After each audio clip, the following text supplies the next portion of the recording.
Hi, Warren. I'm sure you've seen the words rock and roll dudes in the title, and you may be thinking they've done this one before, but not really. Yeah, that's right. We recently spoke about the Rock and Roll Dudes recording sessions where we mostly focused on unreleased tracks, demos and cover versions. And we didn't deliberately discuss in detail the final tracks that made that particular album. We thought we'd leave that to a discussion with our Roundtable participants, who have yet again been good enough to join us. Susan Shepherd's here. Hi, everyone. Hello. Joe Swinford. Hello. And Richard Kenner. Hello. We provided some background to the songs in our sessions podcast, so we're not going to do the same again this time. We're going to go straight into the first track, For Always and Ever.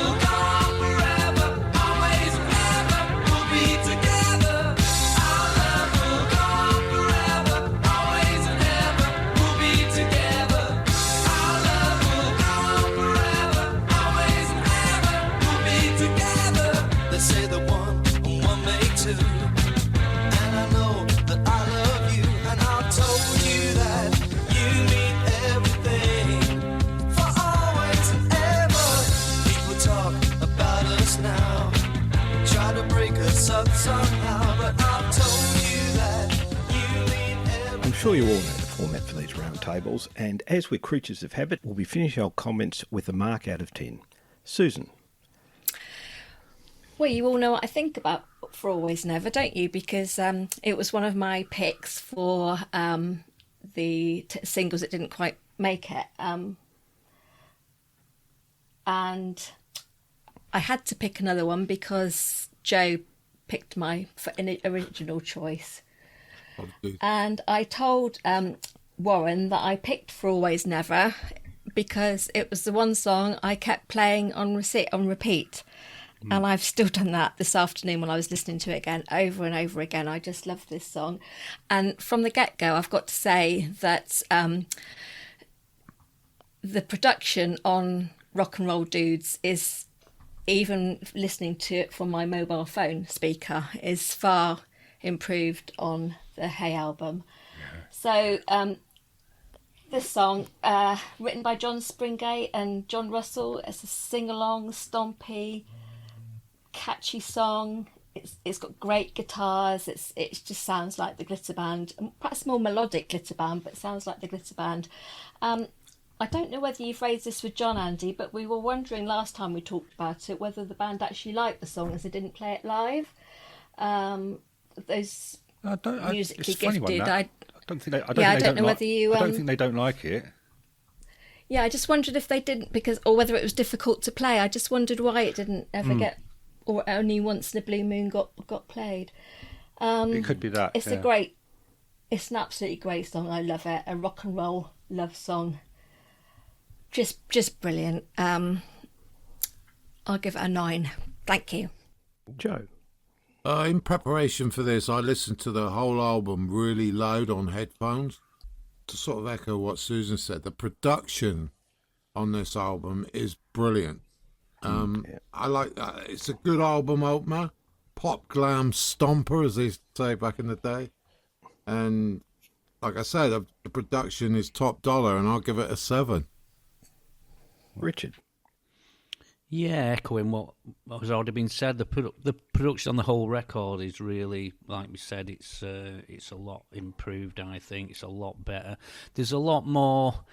There's like 2 guitars on a hell of a lot of these songs. Yeah, where isn't there? Not necessarily double track, but even 2 parts, which gives them a slightly different sound than the first album to me. It's a bit more sophisticated, if that's the right word for it. It's a fuller sound, isn't it? It's a more rounded, fuller sound, I think. Yeah. That'd be the word I'd cleaner. use to It's very describe it. cleaner as well. Less distortion. Yeah. There's less distortion on the guitar. Yeah. Less buzz, yeah. It's a move forward from the obvious angel face type of song. I think, and it's probably one of the few John Springate wrote with John Russell. In say they didn't write together much at all, from what I can see on the credits for everything. As far as playing it live, did you play? I'm trying to think, Andy, if they played it in any of them candlelight gigs. I can't say for sure they did. No, obviously they did it on that GG tour that they came back to do. Yeah, I saw them on that. But Jerry didn't use the style guitar. He just used he guitar. he didn't, did he? No. Is it on any of those set lists that I No, it doesn't appear, Joe. It doesn't appear, Joe. I can't remember it. Mind you, I can't remember a lot of things, but I can't remember them playing it live. To be honest. It doesn't appear on your set list or any of the reviews. Not even around the time of the album release. No. Weird. No, at the time of release, I think they played about half the album and not that track. And the time they did play it that Richard and Andy just spoke about, Jerry was on vocals, not John. Yeah. A very different arrangement.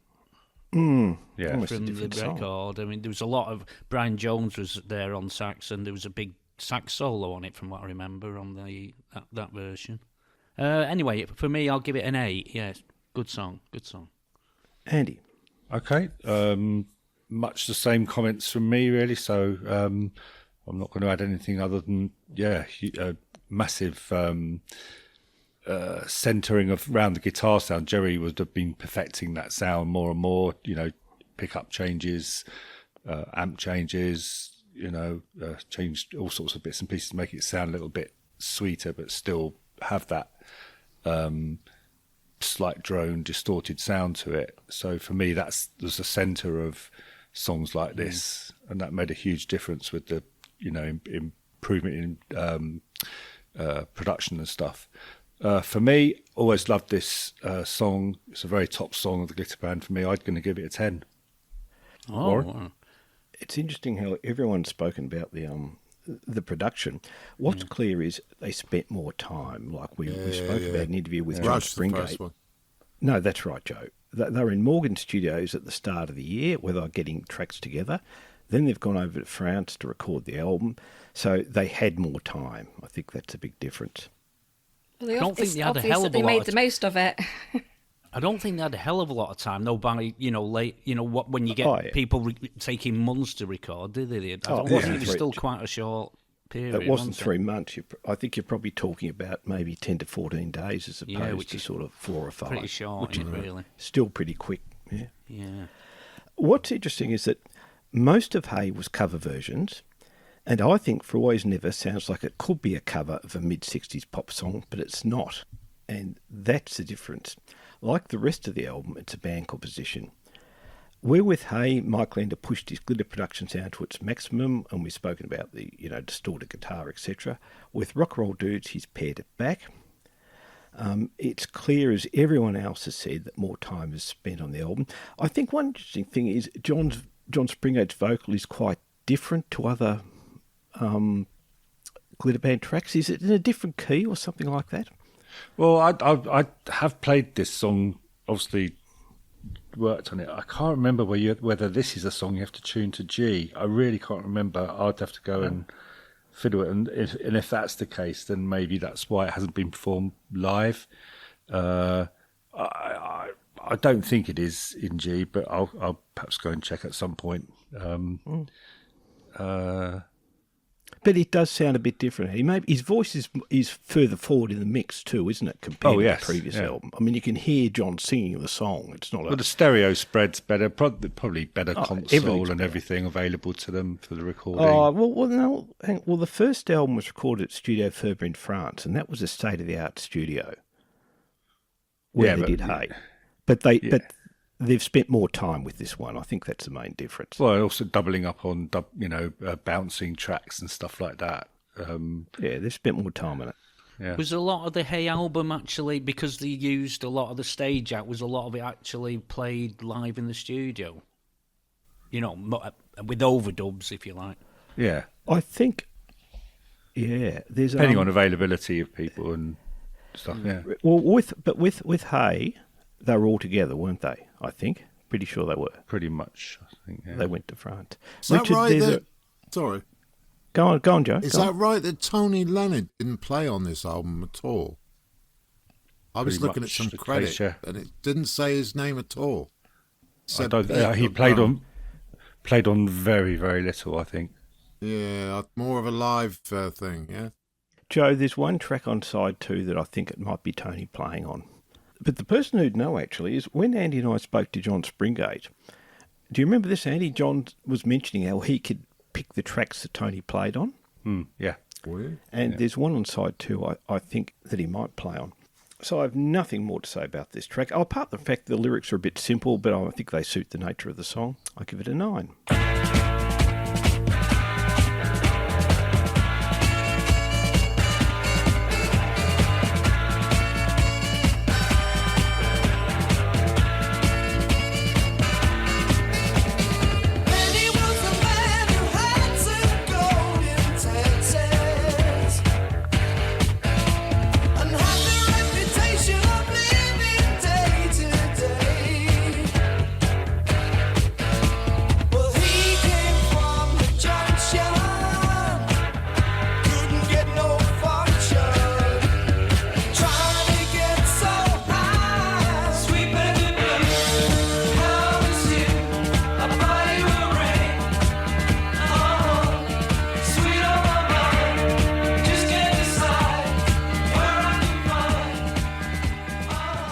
Sweet Baby Blue. Susan. I don't think we've talked about this previously on a roundtable, so it's good. It's going to be good to hear what people think about it. I particularly love the recording from the Cricketers from 1940 and 1984 of this song. I also love it on Rock and Roll Dudes, but I'm not saying that I always did. It's not stompy. It's not a stompy glitter band song. So perhaps back in the day, it would have been a track I would have dismissed as not being glittery enough for me. But that's the benefit of being a long-time fan, really. I've had a lot of opportunity to listen to the track over the years, and I've mellowed, and I recognise it now for what I think is a great track. A fantastic melody, fantastic vocals and harmonies, fantastic song, different, but I think it's great. And I think you mentioned this, but it's based on this. I think John Springate confirmed it, that the chorus is based on the Who song "Pictures of Lily." It's Is the that right? It's the verse, Susan. The verse. It's the verse, yeah. I've listened to "Pictures of Lily" and I can actually hear that. So I wouldn't have listened to "Pictures of Lily" before. It's not my sort of music, but I think it's a great song now. Like I said, probably wouldn't have done when the album came out. I'm going to give this one a 7. Joe.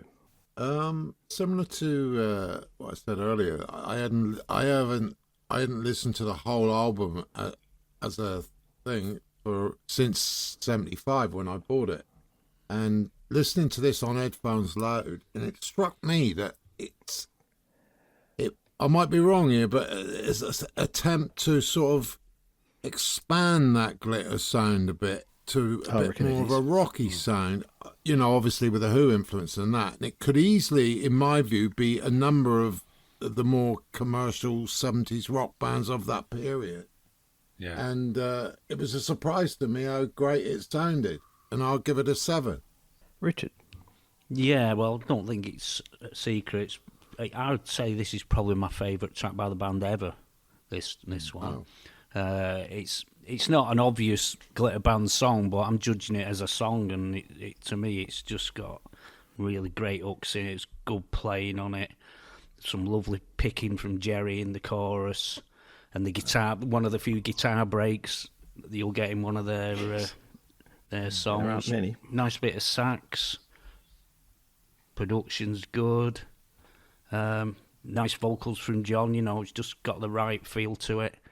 So it's going to get a 10 from me, this one. Andy.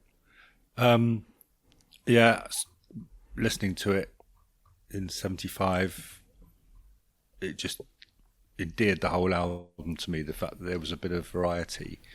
Like I've said before, it wasn't that I disliked the glitter sound, of course. We all absolutely, loved that, but it was great to have something rocky, slightly in a different vein.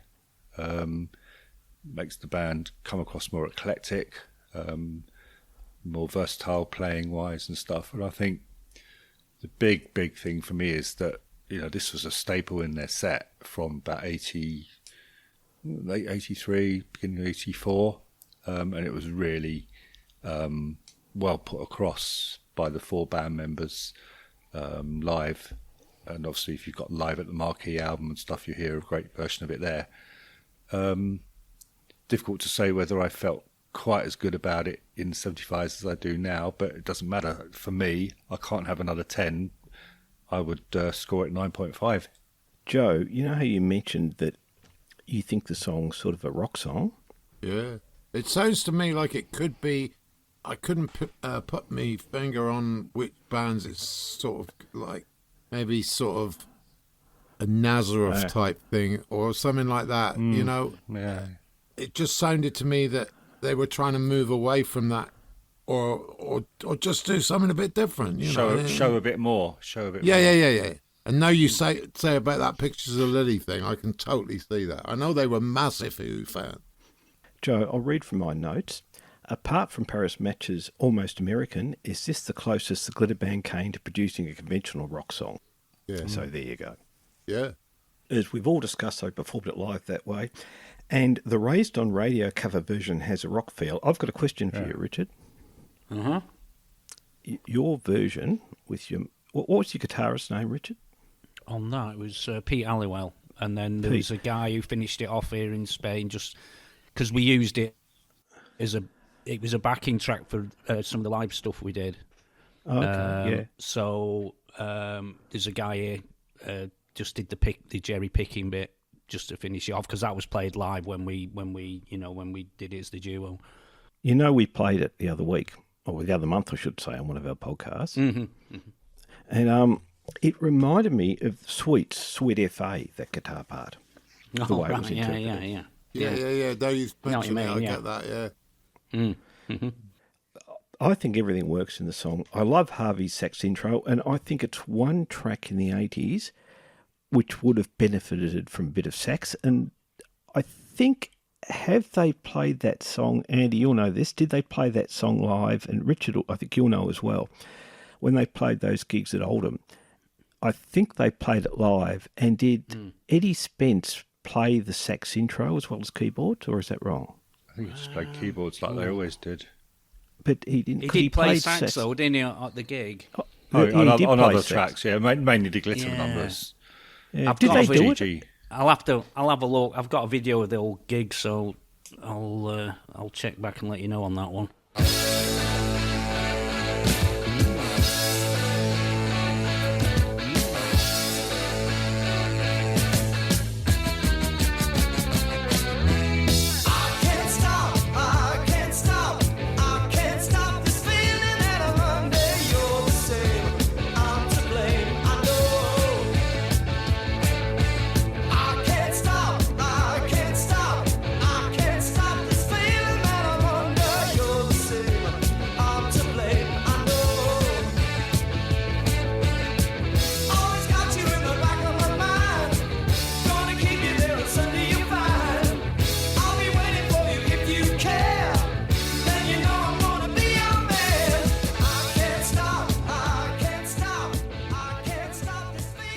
Unsurprisingly, that one's called I Can't Stop. Susan?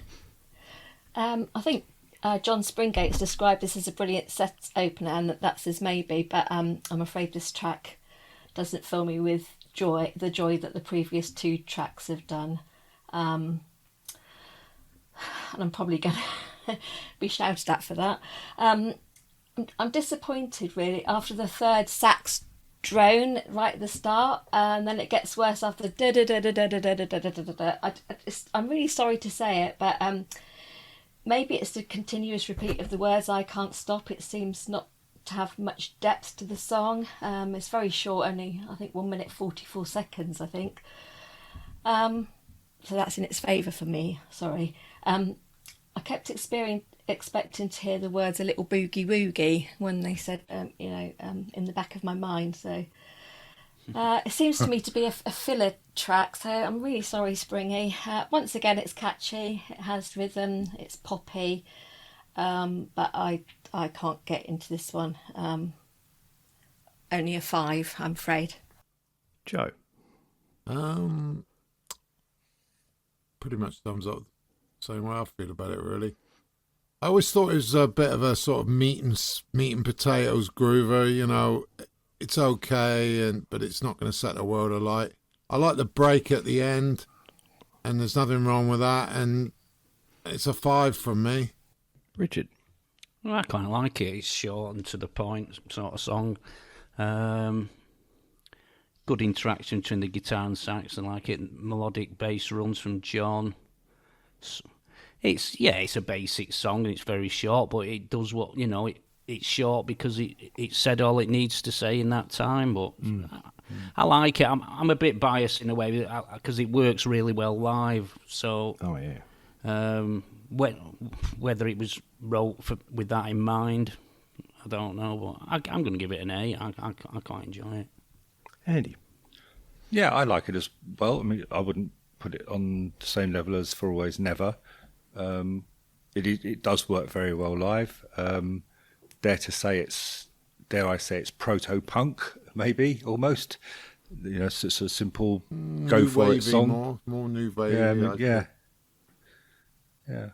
I like it. It is, you know, very, you know, descending chords, a very simple song. Nothing too fancy about it, but you know, it's enough for me to say that it's worth an 8 because it's glitter. It's glitter band. It's got that glitter stomp to it. Warren? I mentioned in one of our recent Rock and Roll Dudes Sessions podcasts that I first heard a snippet of this song in a radio advert for the album. It also featured Goodbye My Love and The Tears I Cried, and The Tears I Cried was included on the Australian Rock and Roll Dudes. After buying the album, I played this track first, and then I played it again as I thought the stylist had skipped across the track, but no, it was that short. But I love the hook, the guitar parts and everything else. I think it's the perfect live glitter band opening track. If it was up to me, there would have been no Rock and Roll Part 2 preceding it. So I'll give it an 8, and if it was a bit longer, I'll give it an 8.5. Coming up is a ballad. As a kid listening to this album for the first time, my reaction was, what's this doing here? I loved the first 3 tracks, but I didn't want to hear a ballad. Here's a couple of quick clips of tracks that didn't make the cut. First one is, You Know You Should Be Glad.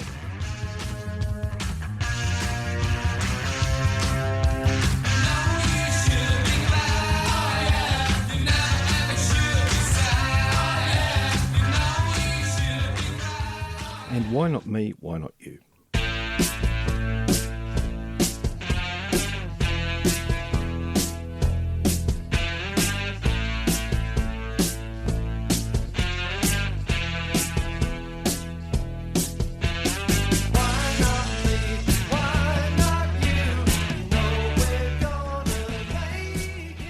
Well, I think those 2 tracks answer the question. Here's one that did make the album. The ballad I was just referring to, track 4, Write Me a Letter.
Did you imagine the song with the title Write Me a Letter today, Susan?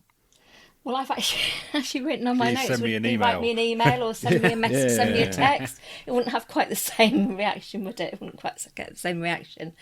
I can picture an audience swaying their arms in the air to this track. Sure, that very was the idea. reminiscent of the 60s. Dreamy, a very prominent sax on this track, which is great. A sentimental cue. I like it. I don't love it. Probably Jerry sort of writing things like "Sealed with a Kiss." I can hear that sort of refrain in it. No, I'm not a big fan of this one. 6. Joe. I was sort of when a bit like Susan's mentioned before about loving the sort of the typical glitter sound, and the age I was at then, it was sort of like I was into that more than this sort of vibe. And I get what they were aiming for a certain demographic in their audience with this song, right? But it doesn't do anything for me really. It reminds me of all those like working men's club bands who used to stick in the little slow groovy song for the last dance or whatever. And I just think it's a bit of a filler. And those 2 tracks you played are far superior for me than this, and I'll give it a 2. Ooh. Yeah, I know. Sorry, Richard. but you know. No, fair enough, Joe. It's all about being honest, isn't it? Yeah. Richard. Yeah, I'm a bit at the other end of this. To me, it's miles better than them other 2 that you just played. For me, in my opinion, anyway. When I was growing up, I listened to a lot of early rock and roll, so I don't dislike things like this. You know, I listen to a lot of sax stuff. Little Richard, I know it's not like Little Richard, but that old sort of stuff. So I quite like variation on albums. I don't want the same song all the way through an album. So you've got to break it up in some I get that. some way. You know what I mean? And it's obviously like you said. Someone said just a minute ago. It's probably a Jerry thing. He always wanted that sort of ones for the girls, I think, didn't he? That one song on the album. It's got a different feel, so I think it nicely breaks the album up a bit. The arrangement's really nice, I think. It's a nice arrangement with the sax and everything. And I can see this is moving towards listening to the band a little bit. I get that writing feel about it. You know, there's a couple on there that sort of, that's the feel I got from. Well, Anyway. Richard, I'd never thought of that before, but I can hear that now. You could hear it with those massive of harmonies sitting And behind the whole harmonies, song. all the oohs and. Yeah, I could totally hear that. Yeah. Mm-hmm. Sorry, Richard, go on. So so I quite like it. I like variation on albums. That's my thing. I don't want to hear the same song all the way through. So 7.5. I think it's pretty strong. Andy. Yeah, I'm with Richard. I think an album is made by having, the sort of drop points and stuff. And I don't mean drop into worse songs or anything, just slowing it down a bit, potentially seeing whether this could be a live number that would take over from Sealed with a Kiss, etc. For me, the harmonies did it for me. Those sort of Beatlesque, Peddlers-esque harmonies, they're very, very subtle in the mix, very restrained as well, which I like. They're not up there. And it's not because they're bad backing vocals. They're great. It's just placed there just right, I think. So, yeah, I like this song. I think it starts to make this an album. We discussed this, War and I, about whether this could have been a double album and what we would have put on it, which is all a bit fantasy like. But I suppose when you're putting an album together, 11 tracks or whatever, you want to make it like a photo album. You can't take them all of the baby. You've got to include the auntie and the mum and the dad in it, and that's why this song was included. So it's a good choice. I would say for me it's a 7.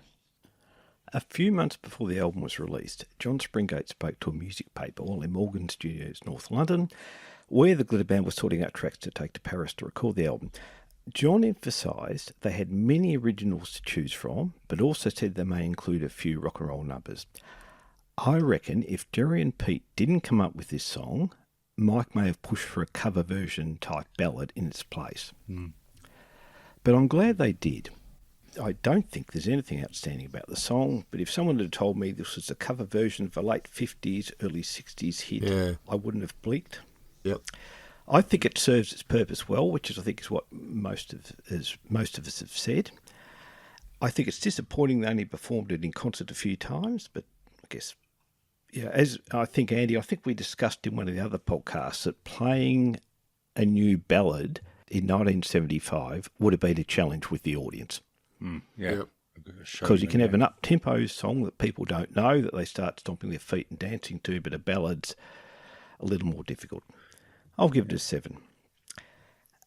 Track 5 is another one that's not quite as glittery as the rest of the album. So the question is, were there any more leftovers? The answer's yes, and I'm sure you saw that one coming. Let's listen to brief excerpts of a couple more unreleased songs. The first one is When You're Ready.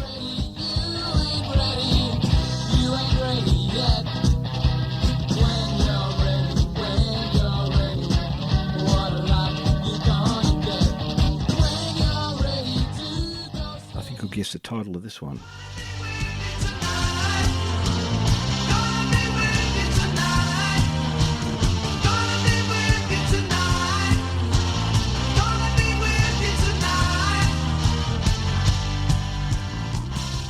But track 5 of the actual album is All My Love.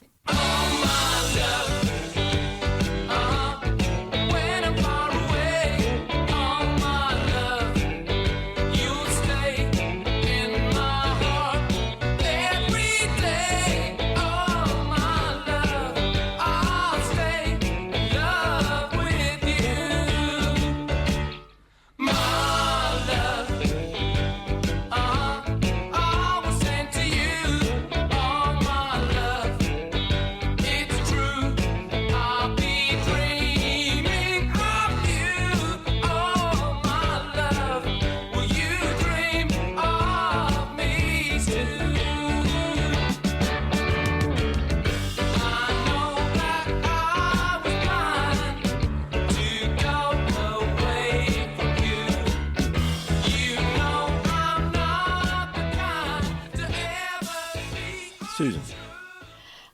Well, you've said a couple of times now, Warren, that if this had been recorded by somebody else, that the Glitter Band would have done it as a cover, and I've written that down for this one. I can imagine it being an original recording by somebody else and being re-recorded by the band and put it on Hey, perhaps.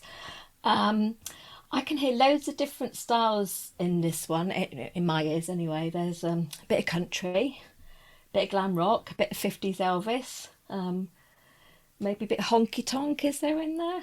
Lots and lots of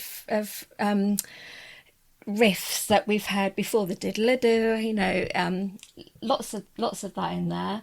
I love Jerry's vocals, got a raw edge to them, I think.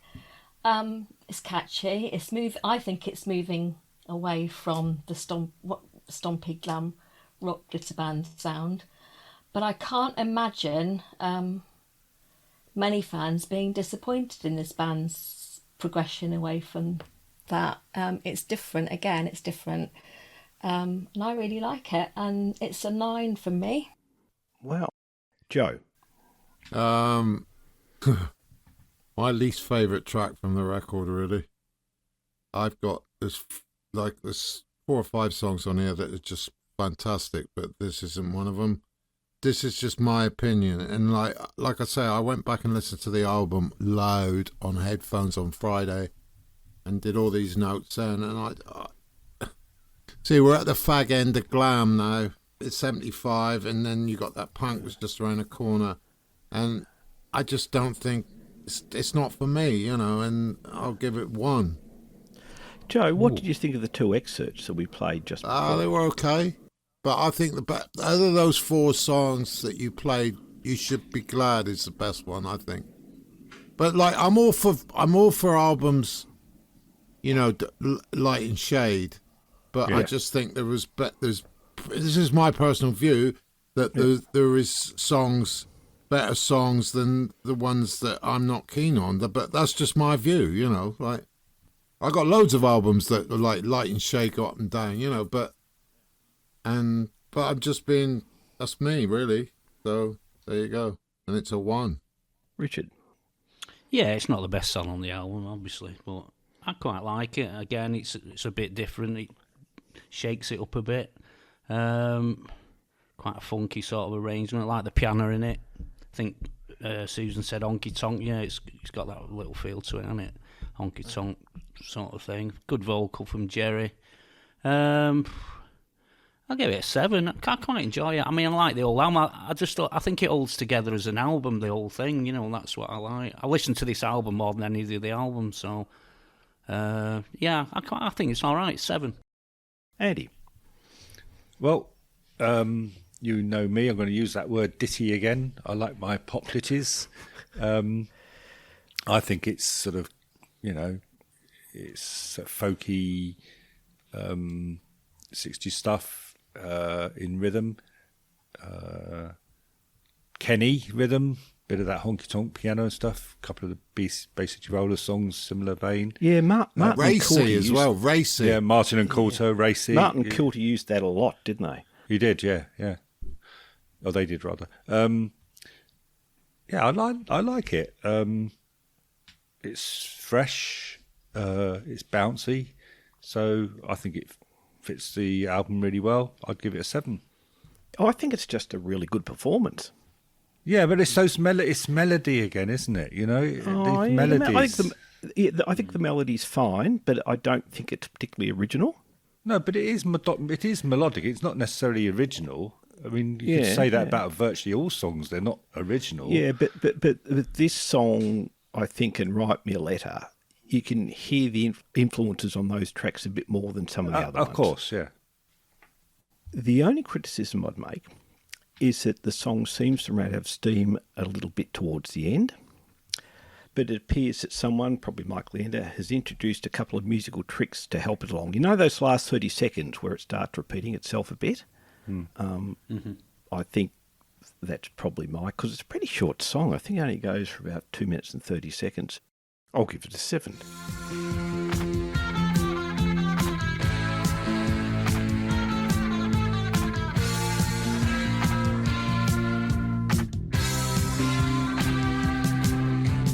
Darling, please don't leave me now. I need you more than ever. Don't be sad. Don't let me see you cry.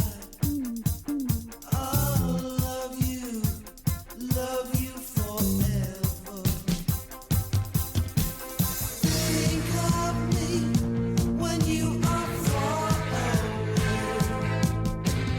Think of me at least once every day. I say goodbye, my love. Goodbye, my love. Till we meet once again. Okay, I don't think there's a need to back announce this one. Susan. What can you say about this track that hasn't already been said? A glitter band, great, a big hit, a big hitter. The highest chart position, number 2, kept off the top spot by anyone? January. Demis Roussos. January, that's it. A pilot in January, yeah. It came out before Rock and Roll Dudes, so I wouldn't have been surprised if some copies of the album were bought based on the fact that it included this track. A fantastic drum beat all the way through, even the drumsticks on the cymbals. It just keeps the whole track going, and it lets John's voice really shine. I think John's vocals on this song are really, really strong. Softer than earlier hits, but full of emotion. It gets your toes tapping straight away. It's one of my husband's favourites as well. Perhaps it brought in, as I was trying to allude to, it brought in a sort of different audience. I I feel like it's a really grown-up song, and I don't know why that Yeah. phrase keeps popping into my head, but it just feels like a really grown-up song. I love the line, I hear the engine softly screaming. That's a great line. It's just great. I love it. And this is, from this album, this is my 10. Joe. Now you're talking. Simply one of the greatest pop records ever released, and there's a lot of them, and it deserves to be included with those. It's a sublime record, and it still sounds great. And when I was listening to the album the other night, I played this song 4 times in a row, which can annoy people, but there you go. Sublime cut, and I'll give it a stonking 10. Richard. Yeah, it's a great arrangement, isn't it? Everything's arranged like Susan said. John Springgate's vocals just right. It's like just got enough emotion in it, to believe what he's singing about. I think Andy might be able to help me out with this. This does sound like this. There's certainly overdub drums on. There's more than one drum part on this, isn't there, in parts anyway. Beefing it up. Yeah. Yeah. So it's probably one of the ones where they have overdubbed quite a bit of drums on that one. It's a fantastic drum beat all the way through, isn't it? It just keeps it going. Well, it's sort of 4 to the floor with the accents. Yeah, and stuff. yeah. I love the little bass bit, the little whimper sort of thing. That that is, whoever thought of that, that's a really good little idea. That gives it a bit of emotion, doesn't it? Like, it always takes me back to '75 when I hear this. Every time I can, like I said, I think last podcast, the fairground thing, where it's blasting out the big speakers on the waltzers and that. It just takes me back to that. I don't think there's any sax on it, is there? There is a little bit. Is there? Very It's very. Richard, It's very. yeah. It's right. mixed right back. Right back, yeah. Richard, it's almost as if, at that stage we're obligated to put a sax into a single, so we put the sax in. It sounds a bit like that, Well, they never, as far as I know, they never played sax with it live, didn't it? Harvey used to play sax and guitar or something. No, he did. He did play sax and did he? slide guitar. So did he? Varied. What he played? Did he play sax on this song live, Andy? Yeah. Did he? I thought he played guitar. Well, I did a bit of both. Did he? Okay. Yeah. He sometimes he did sax, and others he did slide guitar. Yeah. Yeah, but in this song, he changed between sax and guitar. Did he? Not in the same song. Different. Oh, that's what I'm saying. Different songs. Yeah, different stages. Oh, right. Sometimes he played sax in it, and other times he played guitar. Do you mean? Yeah. Yeah. Okay. Okay. Yeah. So not in this recording, you don't mean that he swapped about, but in different times they played it. Harvey didn't play guitar on the recordings, even if he appeared on TV miming on a keyboard or a guitar, he wasn't playing on the album. Mm-hmm. But on this particular song, when they played it live, I would have thought he only played guitar, not sax. Because obviously you bear in mind this song was played later than '75. Yeah. So when you go back to it later, he played sax on it. Right. All right. Sorry, go on, Richard. No, it's all right. I was just going to give him my score, if that's all. Yeah, go. Yeah. So, for me, it's a 9, that one. Yeah, good song. Excellent. Andy. Well, you and I have done this to death, so we won't really... Yeah, we devoted 2 podcasts to it. Yeah, exactly. So I'm not going to bore people with that. I mean, I can't give it another 10 because I've given a 10 out, so I'll give it a 9.5. Thank you. And I'm also giving it a 9.5. Okay, that's the end of the podcast almost. So we're going to finish up with a live version of Goodbye My Love from the Cricketers Pub at the Oval in London in 1984. I don't think we played this track in full in any other podcast, so it's actually worth a listening to because at the end, the alleged bootlegger briefly interviews his mate Keith. Yeah, which is really funny. So it's worth listening to, right? And by the way, I'll give it away. Keith loved the gig. But before we go, I'd like to thank one of our roundtablers. Recently, Susan had a shoulder operation, and when we had a pre-show chat, which is only a couple of days ago, her mouse operating arm was in a sling, but she soldiered on. So I reckon, everyone, a round of applause for Susan. More. Well done. Thank you very much. Encore. It's only I've been wearing the sling this afternoon, but it's come out just to do the podcast. That's so good of you. Thank you again, Susan. Thank you. You're welcome. Just before we started recording this episode, I remembered a chat Andy and I had in our Goodbye My Love Part 1 podcast. It was based around a French cover version of Goodbye My Love. Andy knew Jerry well, and what he has to say about Jerry and that cover version is revealing in a very positive sense. So if you look up Goodbye My Love Part 1 and you go to around 51 minutes and 40 seconds, you can hear it, and I think it's well worth listening to. So thank you again to everyone, and we'll be back soon, probably next month, with Rock and Roll Dudes Part 2. Thanks, everyone. Cheers. You. Bye. Well done, thank you. Cheerio. Goodbye, my love. Thank you, good night.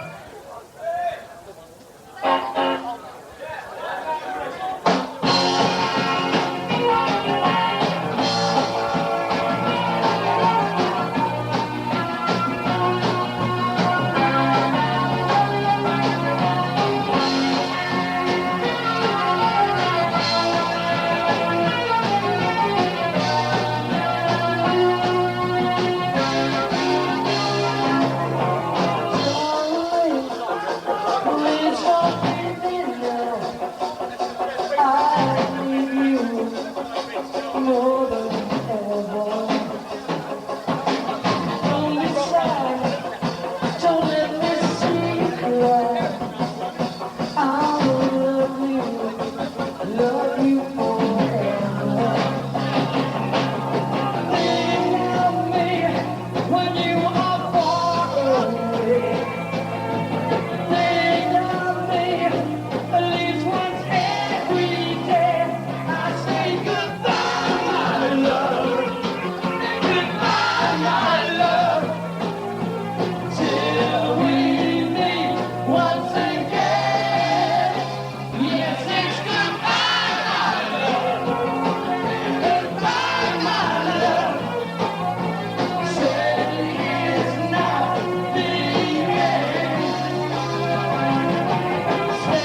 good chance of hitting the charts. Good stuff. Yes, it's very good Enjoy stuff. tonight. Yes, fantastic. Okay, thank you, Keith. Thanks.